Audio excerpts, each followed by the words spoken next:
I told my kids as they were growing up, they did not have to follow the same blueprint that I had used for my life.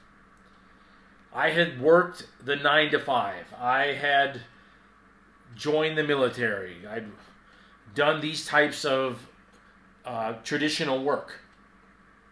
I was happy with how things turned out for me in my life. But it didn't mean that they had to follow that blueprint.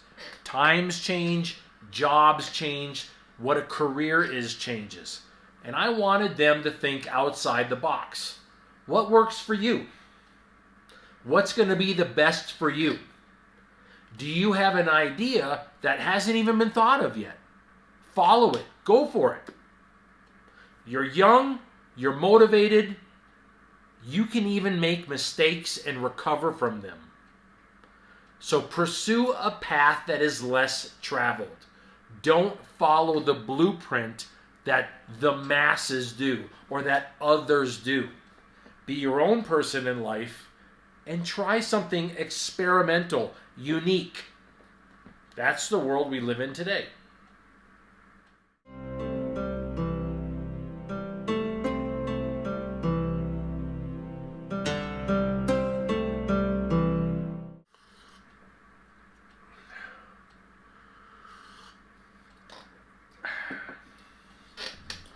Step by step, bringing myself out of poverty, I followed a guideline that I would educate myself and get the next job. Educate myself and get the next job continuously. All the way through until I retired. I followed that same plan. Educate myself as best I could so I could get the next job. That was my way out of poverty, like a ladder, step by step. In high school, I studied as hard as I could, and as much as I could. I didn't have all the opportunities that high school students have today. But I studied, I tried to do the best I could, graduated, went into the military. While I was in the military, I took college courses. I took anything that I could. I took courses that the military offered so that when I got out, I was able to get another good job. That one was in law enforcement.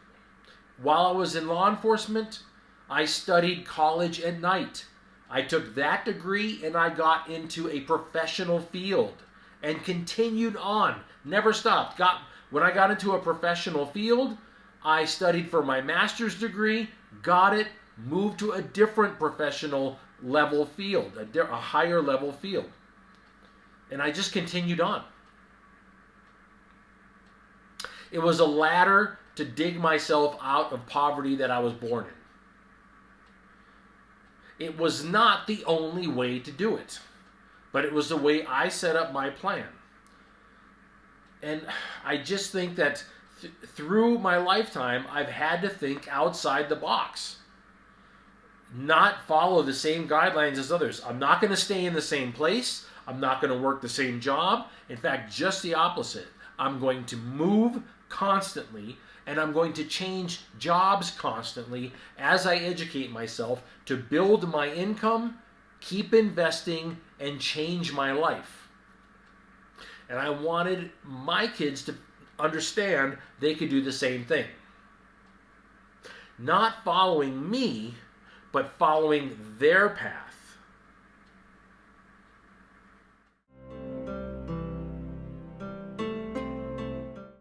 Things are changing in the world today. People do not work the same 30 years at one company. They move around from different cities, different states. They take different jobs. They educate themselves along the way.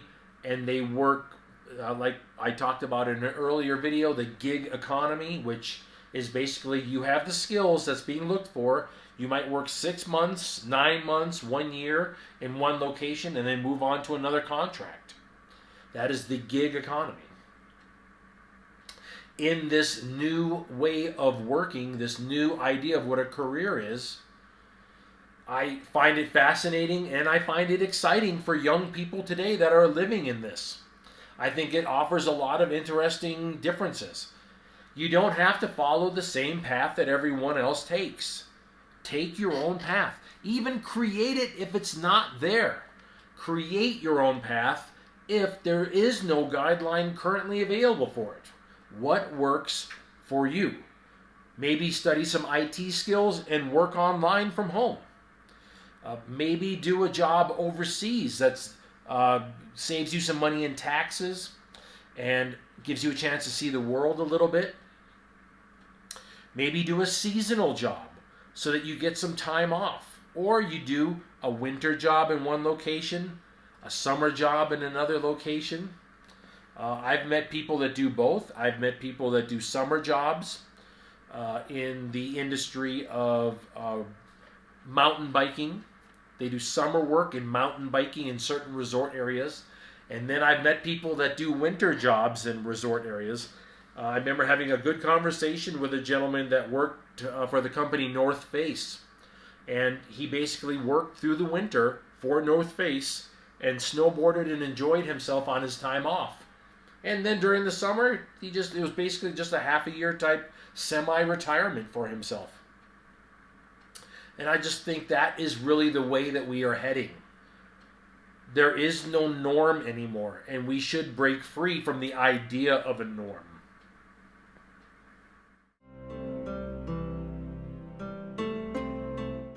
This also follows back to the idea of unpredictability, of not laying out for others what all your plans are, but to be less predictable, to be more close hold with your plans and your goals, to have goals.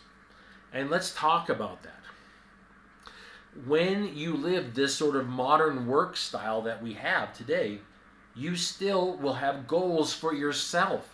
You might have educational and financial and physical goals that you're trying to achieve. It doesn't matter what jobs you have along the way. You're still trying to achieve those goals in your life. And I feel like that's important for you to understand. You're going to set up your own plan. And if you're working different jobs and different careers along the way, that's fine. You can set up your own retirement. You can set up where you pay into your own retirement online, setting up your own accounts for stocks.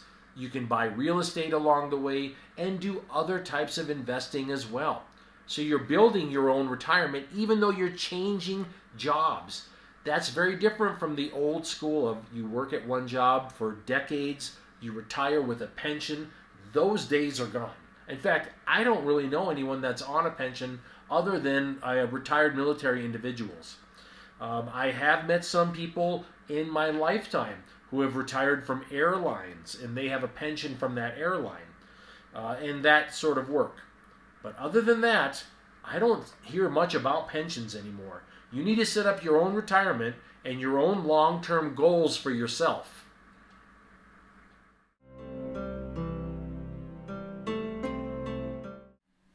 It makes so much sense for Musashi to talk about this because a big part of his life was the unpredictability of his strategy.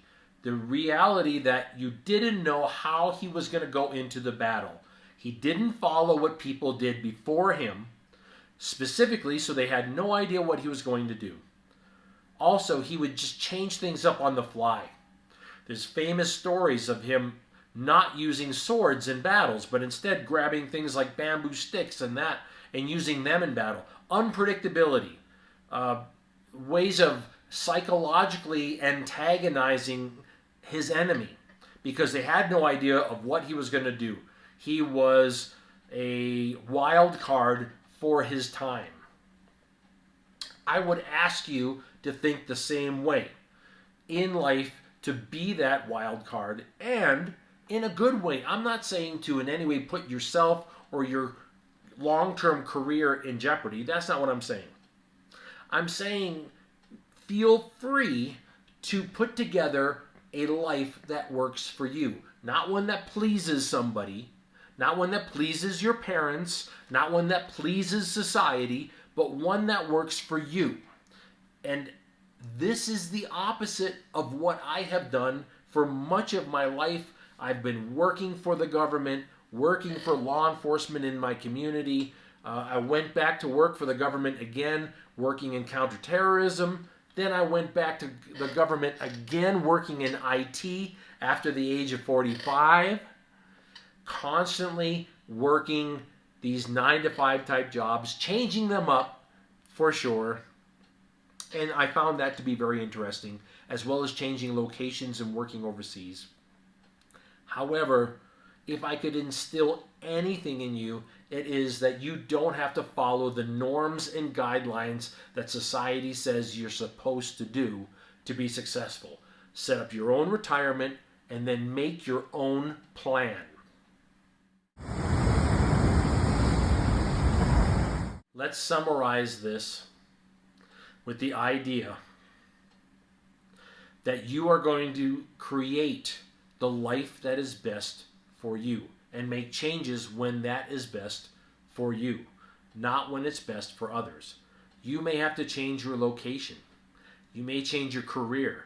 You may study something that other people are not studying, but you know, you've done the research that it's a good career field to go into. You might take up hobbies and entertainment that are different than others, but they're what works for you and what makes you happy. Ultimately, I don't want you to take the path that is most traveled. There is nothing wrong with respecting the norms of others. That's okay.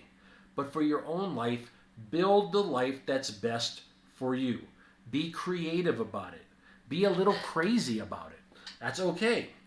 Like I said, you can recover from things. You're not committing crimes, okay? But you can recover from mistakes that you made, and sometimes those risks in life can really pay out. They can really pay out not just financially, but in experience in life. And I say, why not go for it? I thank you for taking some time to discuss this today. I would like to know what your thoughts are, so please comment. What are your thoughts on this precept? What do you feel? How does this relate to you in your life, or changes that you would make, or suggestions you would make for others? And as always, every Saturday we'll come back with another precept. This is a 21-part series, so we will continue on to finish up Miyamoto Musashi's precepts of Dokkodo, the idea of walking alone, the path of walking alone, and the philosophies that he learned over his lifetime. So have a wonderful week, and we'll see you again next Saturday, and aloha.